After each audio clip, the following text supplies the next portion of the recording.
Bocah ini bernama Preston. Ia merupakan anak terakhir dari 3 bersaudara. Meski terlahir sebagai anak bontot, Preston gak pernah dimanjakan oleh orang tuanya. Yang ada, dia selalu mengalah dari kedua kakaknya yang super duper ngeselin itu. Bahkan saking ngeselinnya, kedua kakak dengan sengaja menyabotase kamar Preston sebagai ruang kerja mereka. Bukannya membela Preston, ayahnya itu malah menyuruh Preston untuk menerima semuanya dengan legowo. Preston pun lalu berpikir keras bagaimana caranya menjadi kaya raya agar bisa membeli rumah gedongan dan terbebas dari kelakuan kedua kakaknya yang sering membuat Preston ingin istighfar berkali-kali. Siang itu Preston pergi ke ulang tahun temannya yang bernama Butch, di mana Butch ini merayakan ulang tahunnya di sebuah wahana permainan. Preston yang memiliki uang pas-pasan itu hanya bisa gigit jari memandangi teman-temannya yang sedang asik menikmati berbagai macam wahana yang penuh adrenalin.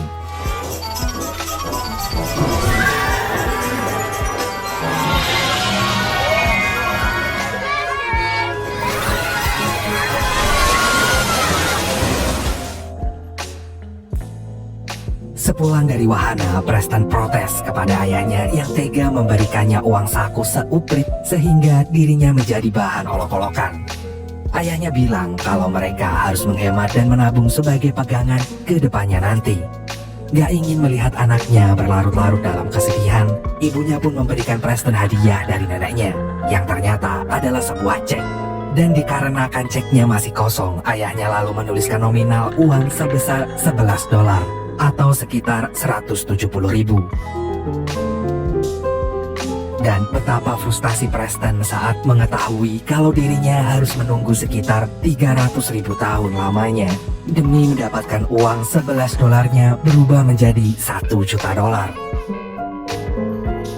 Sementara itu, ada seorang pria bernama Quigley yang sedang mengancam kepala cabang sebuah bank yang bernama Biderman. Quigley bersumpah akan menghabisi keluarga Biderman apabila Biderman enggan menukarkan uang $1 juta yang telah ditandai FBI itu dengan uang yang baru. Rupanya Quigley adalah seorang tahanan yang sedang kabur dari penjara.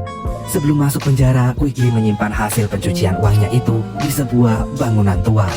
Quigley memberitahu kalau besok akan ada anak buahnya yang bernama Juice yang siap mengambil uang itu. Rencananya uang itu akan Quigley gunakan untuk membuat identitasnya yang baru. Bersamaan dengan itu, Preston datang ke bank untuk membuka rekening tabungannya. Preston lalu terpesona dengan kecantikan seorang Mbak teller yang bernama Stanley. Sayangnya, niat Preston menabung harus pupus, karena duit yang Preston punya gak sampai $200. Saat itu juga Preston merasa dirinya sungguh-sungguh sangat miskin. Tetapi agar bisa bertemu Stanley lagi, Preston berjanji akan segera kembali setelah uangnya terkumpul. Ketika akan pulang, Butch tiba-tiba muncul dan merampas cek Preston. Preston pun langsung mengejarnya hingga akhirnya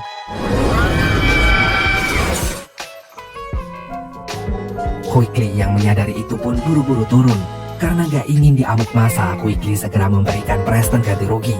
Namun saat akan mengisi cek kosongnya, Quigley gak sengaja melihat polisi lagi patroli. Tentu saja itu membuat Quigley pergi dengan terkepot-kepot. Sesampainya di rumah, bukannya prihatin dengan apa yang terjadi, kedua orang tuanya itu malah ngomelin Preston yang sudah merusak sepedanya. Preston yang muak selalu dimarahi pun langsung lari ke kamarnya.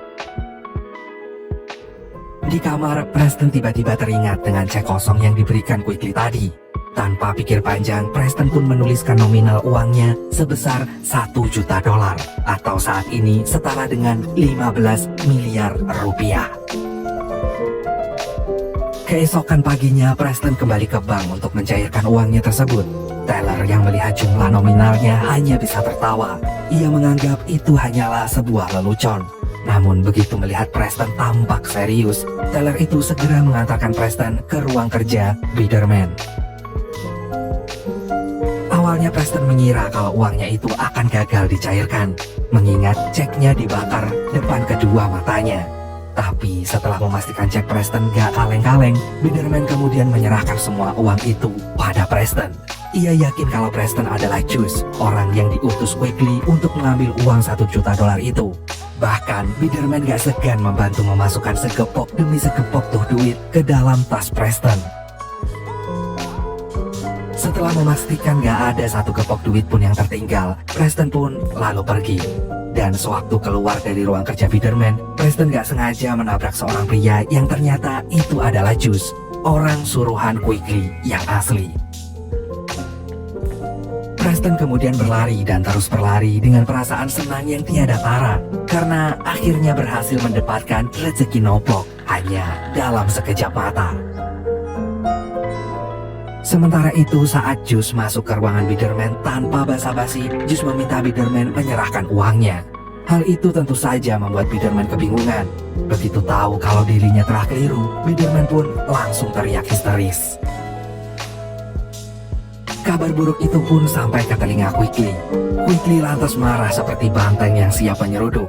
Meski uang itu hasil curian, tapi Quigley mendapatkannya dengan segala peluh dan air matanya. Dan belum sempat menikmatinya, uang itu malah raib diambil bocah ingusan seperti Preston. Dan apapun yang terjadi, Quigley ingin uang itu kembali ke tangannya. Di sisi lain, Preston sedang merayakan rezeki nomploknya itu dengan membeli rumah gedongan yang selama ini ia idam-idamkan. Preston kemudian nelpon penjual rumah itu dengan menggunakan suara Mbak Google. Lantaran gak ingin identitasnya ketahuan, Preston membeli rumah itu atas nama Macintosh. Setelah penawarannya disepakati, Preston resmi menjadi pemilik baru rumah itu. Dan detik itu juga Preston sah menjadi anak paling kaya yang ada di muka bumi ini. Preston kemudian menyelinap pergi dari rumahnya. Ia kembali mengeluarkan uang $1 juta itu untuk membeli limosin sekaligus menyewa seorang supir yang bernama Henry. Preston dengan cepat membeli dan melakukan apapun yang ia inginkan tanpa perlu lagi melihat harganya.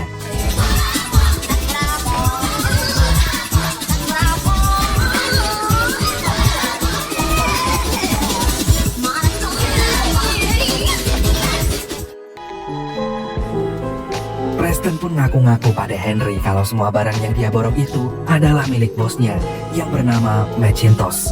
Karena Macintosh sekarang adalah orang kaya, dia bisa mendapatkan semua kesenangan yang gak bisa dia miliki sejak masih kecil. Di tengah jalan, Preston gak sengaja ketemu Stanley.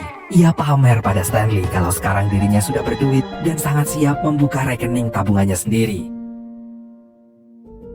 Besoknya, ayah Preston seketika marah-marah saat melihat jalan dipenuhi dengan barang-barang yang ternyata adalah milik tetangga barunya itu. Ayahnya kemudian shock saat mendapati Preston sedang sibuk memberikan instruksi ina ini itu ke semua orang. Preston menjelaskan pada ayahnya kalau mulai saat ini dirinya gak akan lagi minta uang saku padanya karena Preston sudah menjadi tangan kanannya Macintosh. Sementara itu, Quigley dan komplotannya sibuk mendatangi satu persatu taman untuk mencari keberadaan Preston. Di tengah kesenangan itu, Preston tiba-tiba dikejutkan dengan kedatangan Stanley yang ingin menemui Macintosh. Preston beralasan kalau Macintosh tidak bisa ditemui karena memiliki jadwal yang padat, melebihi kesibukan presiden. Gak ingin menyia-nyiakan kesempatan, Preston pun ngajak Stanley dinner bareng. Stanley yang awalnya ragu akhirnya mau menerima ajakan itu. Stanley berharap dia bisa mengorek informasi tentang Macintosh yang super misterius tersebut. Malamnya, Preston dan Stanley dinner di sebuah restoran mewah. Ia kemudian menghadiahi Stanley sebuah kalung mewah juga, dengan alibi bahwa kalung itu adalah hadiah dari Macintosh. Karena tahu harga kalung itu selangit, Stanley spontan menolaknya. Sampai akhirnya diterima juga setelah dibujuk Preston. Dan seusai makan, mereka pun pergi menikmati bermain-main air.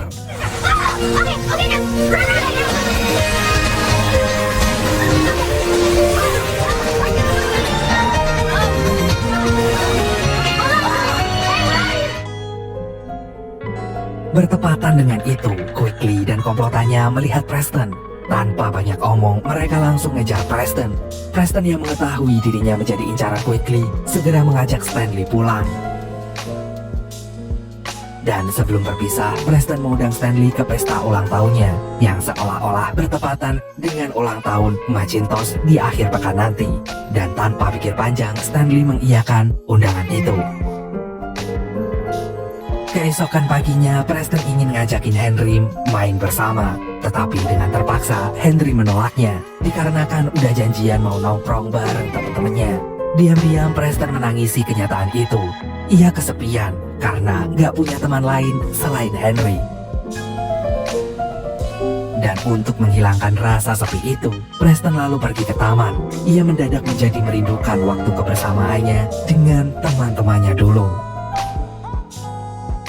Bersamaan dengan itu, Quickly dan komplotannya pun yang kebetulan ada di dekat taman itu gak sengaja melihat Preston lagi. Mereka pun otomatis tancap gas dan akhirnya mereka saling kejar-kejaran.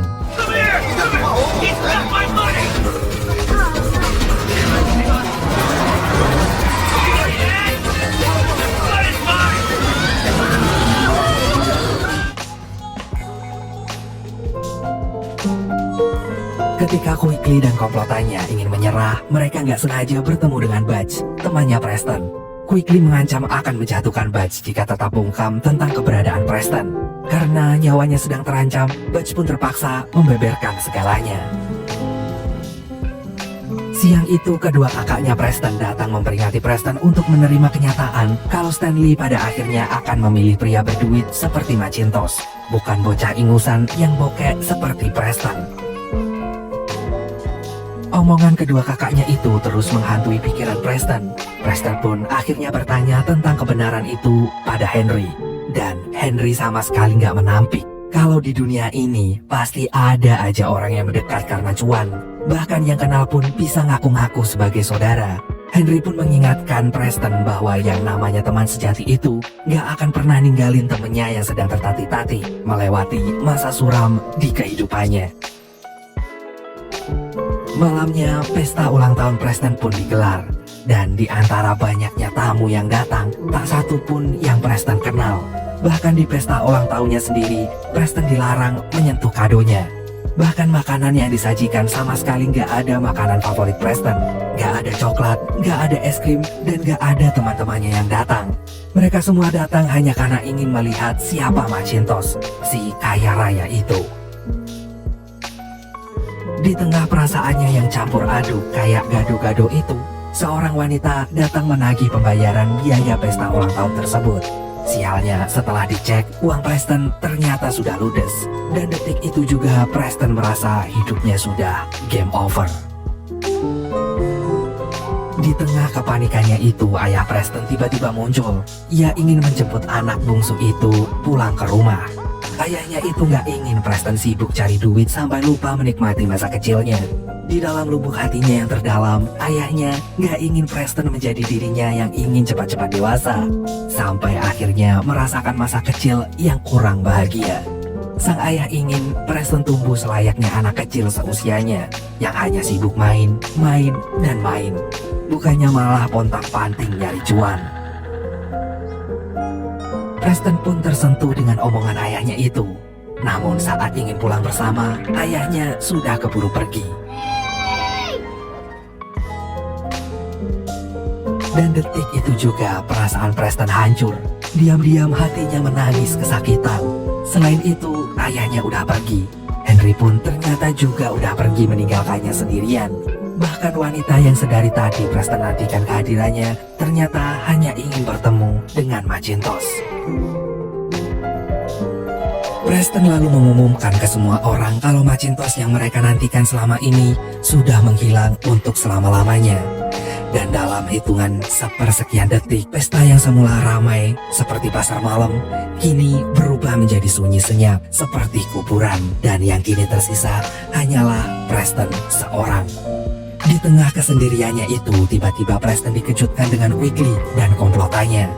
Preston dengan jujur mengatakan kalau dia sudah menghabiskan semua uang Quickly hanya dalam waktu 6 hari. Preston juga mengakui kalau Macintosh hanyalah akal-akalannya saja. Biderman kemudian memanfaatkan kesempatan itu agar Quickly menggunakan nama Macintosh sebagai identitas barunya nanti. Melihat mereka sedang sibuk berdiskusi, Preston pun langsung kabur. Setelah berhasil kabur, Preston mengerjain Quigley dan komplotannya dengan beraneka macam permainannya.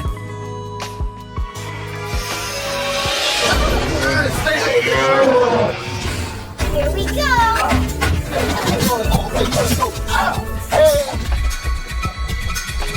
That's what happened, you know. You hadn't done that.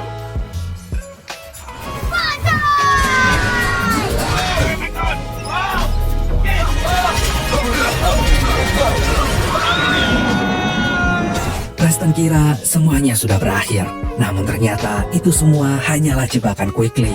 Untungnya polisi datang tepat waktu, dan demi menyelamatkan dirinya, Quigley mengaku kalau dirinya adalah Macintosh. Bukannya dilepaskan, Quigley dan komplotannya itu malah ditahan atas tuduhan penipuan, pencurian, dan pencucian uang. Dan betapa terkejutnya Preston saat mengetahui kalau Stanley ternyata adalah mata-mata dari FBI. Meski begitu, Preston tetap bersikeras ingin menjadikan Stanley sebagai kekasihnya. Dan ternyata Stanley pun bersedia menjadi kekasih Preston 10 tahun lagi. Dan atas kejadian itu, ayah Preston langsung kalang kabut mencari keberadaan anaknya.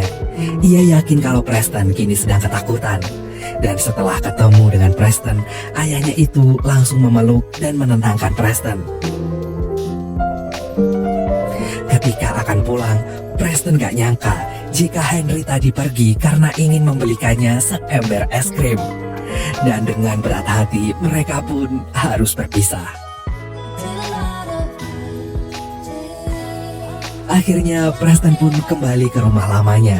Dan sesampainya di rumah, Preston sadar bahwa ternyata harta yang paling berharga itu adalah keluarganya.